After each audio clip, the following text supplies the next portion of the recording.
সেই নতুন জীবনে আশা আকাঙ্ক্ষা থাকা উচিত না, আপনাকে সামনে এগিয়ে যেতে হবে। দীর্ঘ 17 বছর কারাগারে কাটানো লুৎফুজ্জামান বাবর এখন সংসদ সদস্য। যে নতুন জীবন তিনি পেয়েছেন সেখানে তার আর কোনো আশা নেই বলে জানিয়েছেন। মঙ্গলবার দুপুরে শপথ নিয়ে বের হয়ে জীবন নিয়ে প্রত্যাশা নিয়ে বাবর কি বলেছেন শুনুন। যার এই পর্যন্ত আসার কথা ছিল না কারা জীবন থেকে, আজকে তিনি ফিরলেন, সংসদ সদস্য হিসেবে শপথ নিয়ে আপনি ফিরলেন। আপনার এই জীবনটাকে আপনি কিভাবে মূল্যায়ন করেন?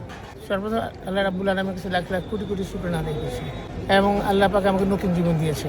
সেই নতুন জীবনে আমার দেওয়ার পরে কোনো আশা আকাঙ্ক্ষা থাকা উচিত না। আল্লাহ পরে বেশ শুকরবান্দা। আমার শুধু এতটুকুই আছে, আমার দায় আছে, আমার এলাকার জনগণ, এলাকার প্রতি জনগণ দায় আছে। সেই দায়টাই নিভাতে পারি মৃত্যুর আগে, যাতে সেটাই আমার প্রত্যাশা। যারা জীবন সম্পর্কে হতাশ হয়ে যায় তারা আপনাকে দেখে কি শিখতে পারে? হতাশ হওয়া উচিত না, হতাশ হবেন না, মনে দৃঢ়তা রাখেন, আল্লাহর উপর ভরসা করেন, বিশ্বাস করেন, ইমানের শক্তি আনেন।